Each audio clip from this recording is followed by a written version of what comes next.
ಇನ್ನು ಸಿದ್ದರಾಮಯ್ಯ ಸಂಪುಟದ ಮಂತ್ರಿಯೊಬ್ಬರಿಗೆ ಕೊಡುವಂತಹ ಎಲ್ಲ ಸಿದ್ಧತೆಗಳು ಕೂಡ ನಡೀತಾ ಇದೆ.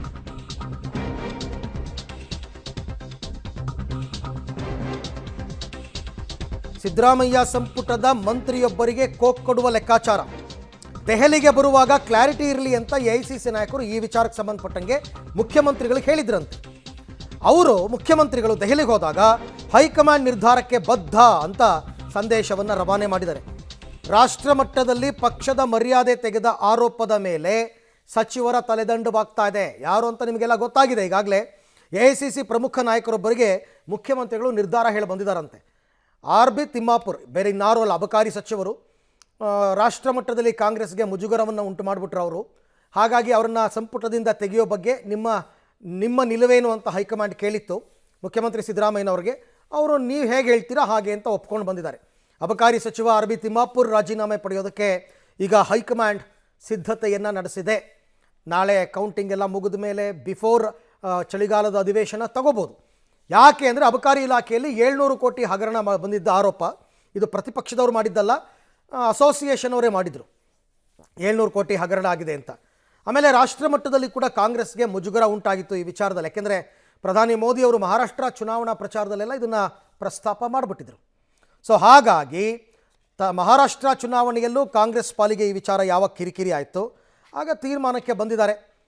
ಆಮೇಲೆ ರಾಜ್ಯಪಾಲರಿಗೆ ದೂರು ಕೊಟ್ಟಿದ್ದಾರೆ. ಬಂದ್ಗೂ ಮುಂದಾಗಿದ್ದರು ಬಾರ್ ಮಾಲೀಕರು. ಮೊನ್ನೆ 20ನೇ ತಾರೀಕು ಮುಖ್ಯಮಂತ್ರಿಗಳ ಸಂಧಾನದಿಂದ ಅವರು ಬಂದನ್ನು ವಾಪಸ್ ತಗೊಂಡ್ರು.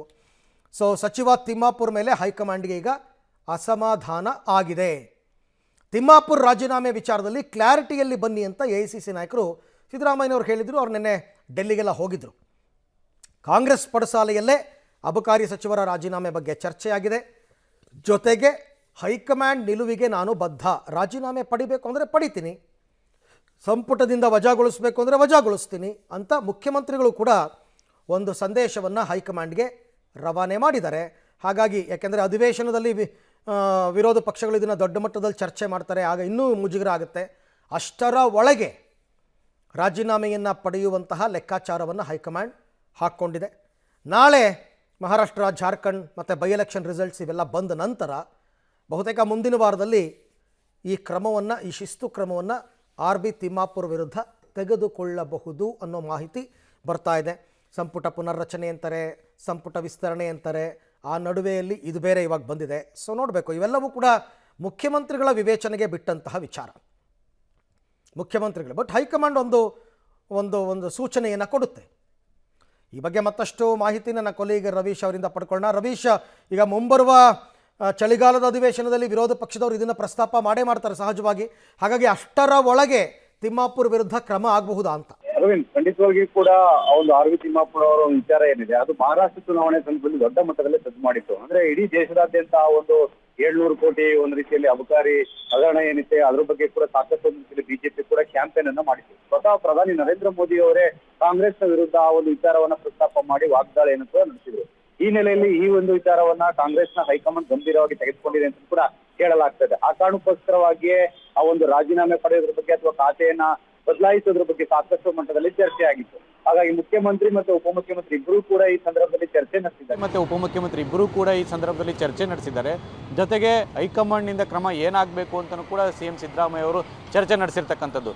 ಈ ಹಿನ್ನೆಲೆಯಲ್ಲಿ ಏನಾದರೂ ಅಧಿವೇಶನಕ್ಕೂ ಮುನ್ನ ಆ ಒಂದು ಸಚಿವ ಸಂಪುಟದಿಂದ ಕೈ ಬಿಡಬಹುದಾ ಅಥವಾ ಏನು ಅನ್ನೋದು ಕೂಡ ಕಾದು ನೋಡಬೇಕಾಗುತ್ತೆ.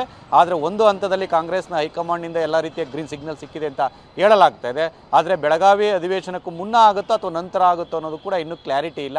ಹಾಗಾಗಿ ಮುಖ್ಯಮಂತ್ರಿ ಸಿದ್ದರಾಮಯ್ಯ ಅವರು ಈ ಒಂದು ರಿಸಲ್ಟ್ ಬಳಿಕ ಅಂದರೆ ನಾಳೆ ಬಳಿಕ ಒಂದು ಅಂತಿಮ ತೀರ್ಮಾನವನ್ನು ತೆಗೆದುಕೊಳ್ಳುವಂಥ ಸಾಧ್ಯತೆ ಜಾಸ್ತಿ ಇದೆ. ಅರವಿಂದ್, ಹಾಗೆ ಸಂಪರ್ಕದಲ್ಲಿರಿ ರವೀಶ್, ನಿಮ್ಮ ಜೊತೆ ನಾನು ಮತ್ತೆ ಮಾತನಾಡ್ತೀನಿ. ಒಟ್ಟು ಇದು ಒಂದು ಆರ್.ಬಿ. ತಿಮ್ಮಾಪುರ್ ಅಬಕಾರಿ ಸಚಿವರು, ಅವರ ಇಲಾಖೆಯಲ್ಲಿ ಭ್ರಷ್ಟಾಚಾರ ನಡೆದಿದೆ, 700 ಕೋಟಿ ಇಲ್ಲಿ ಕಲೆಕ್ಟ್ ಮಾಡಿ ಮಹಾರಾಷ್ಟ್ರ ಚುನಾವಣೆಗೆ ಹಂಚಿದ್ದಾರೆ ಅಂತೆಲ್ಲ ಪ್ರಧಾನಿಗಳು ಪ್ರಚಾರದಲ್ಲಿ ಮಾತನಾಡಿದರು. ಹಾಗಾಗಿ ಅವರ ವಿರುದ್ಧ ಈಗ ಕ್ರಮ ತಗೊಳ್ಳೋದಕ್ಕೆ ತೀರ್ಮಾನ ಮಾಡಿದ್ದಾರೆ.